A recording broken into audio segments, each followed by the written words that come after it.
Barry Gibb was born Barry Allen Crompton Gibb on September 1, 1946, in Douglas, Isle of Man, as the second of 5 children.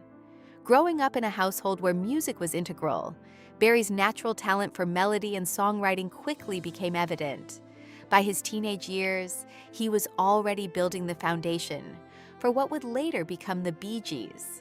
In the late 1950s, the Gibb family moved to Redcliffe, Queensland, Australia.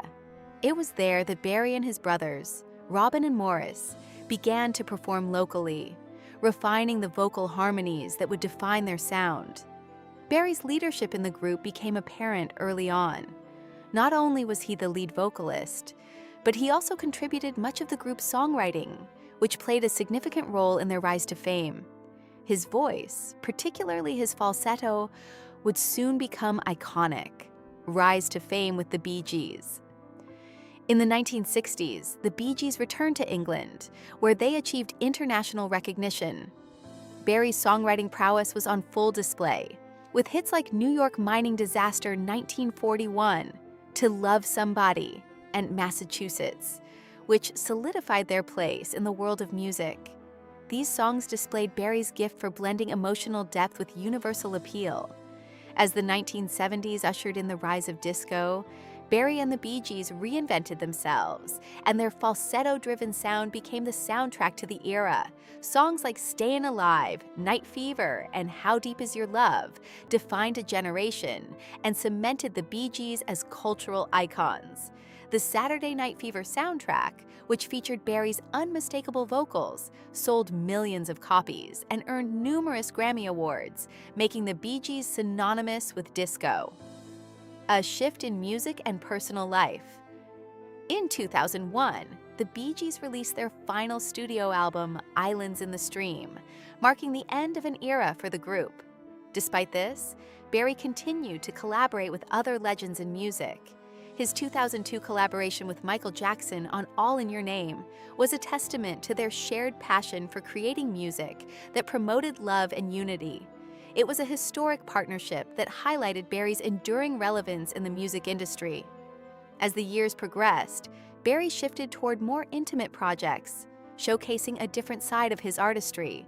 In particular, he contributed to the music of his son, Steve Gibb, providing backing vocals for his single Living in the Rain, a fatherly gesture that also highlighted his pride in the continuation of his family's musical legacy, expanding his career beyond the Bee Gees. Though the Bee Gees' final studio album marked a poignant end to their time together as a band, Barry's career continued to flourish in new directions.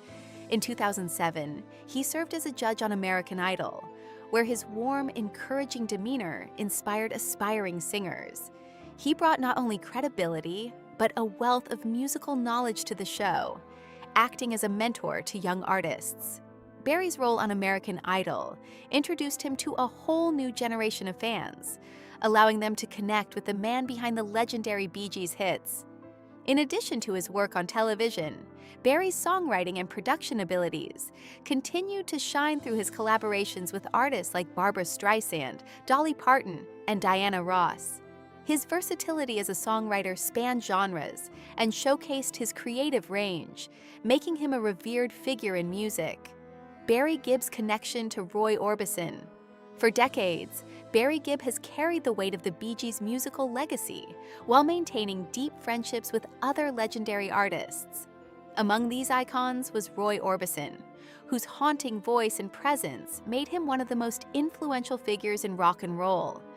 As Barry reflects on their relationship, he speaks with deep admiration for Orbison, both as an artist and as a friend. "Roy had one of the most extraordinary voices I have ever heard," Barry said. "It wasn't just singing. It was as if he was pulling something out of the heavens."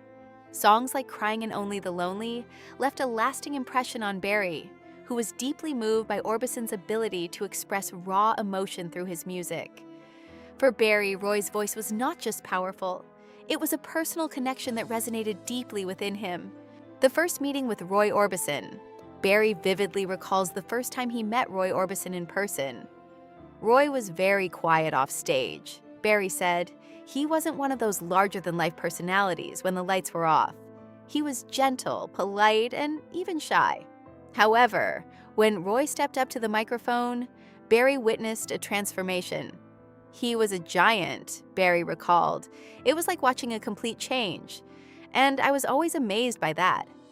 Barry admired Roy's humility, especially in an industry where egos can often get in the way. Roy didn't have to say much, Barry reflected. He let his music speak for itself, and in my mind, that made him even more powerful. The mutual respect between Barry and Roy created a bond that went beyond just music.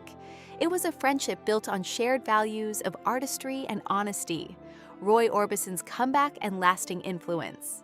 Like Barry, Roy Orbison faced both triumphs and setbacks in his career. After dominating the charts in the early 1960s, Roy's music saw less commercial success during a period of personal hardship. However, his 1980s comeback, particularly with the Traveling Wilburys, brought him renewed recognition. Barry admired Roy's ability to adapt and remain timeless, stating, "It was like the world finally caught up with what some of us had known all along." Roy's voice did not age. It only grew stronger. Barry was deeply inspired by Roy's ability to make music that transcended trends, remaining as relevant and impactful as ever. Unfortunately, Roy passed away suddenly in 1988 at the age of 52. Barry was devastated by the news, acknowledging that the world had lost one of its greatest treasures. He was grateful to have known Roy and to have witnessed his artistry firsthand. Roy Orbison's enduring legacy, Barry Gibb, has often said that Roy Orbison's influence continues to resonate in his own music. Every time I walk into a studio, there's a part of me that asks, "Would Roy approve of this?" Barry reflected. Because Roy never faked anything. He always sang from a place of truth. For Barry, Roy's legacy is a reminder of the power of honesty in music. Roy wasn't just a singer, Barry concluded. He was an emotion, a spirit, something bigger than all of us. He taught me that music isn't about showing off. It's about truth. Barry's words serve as both a tribute and a confession, revealing the depth of his admiration for a man whose music still holds a special place in his heart. Through Roy's influence, Barry learned the importance of authenticity, and that lesson has stayed with him throughout his own career.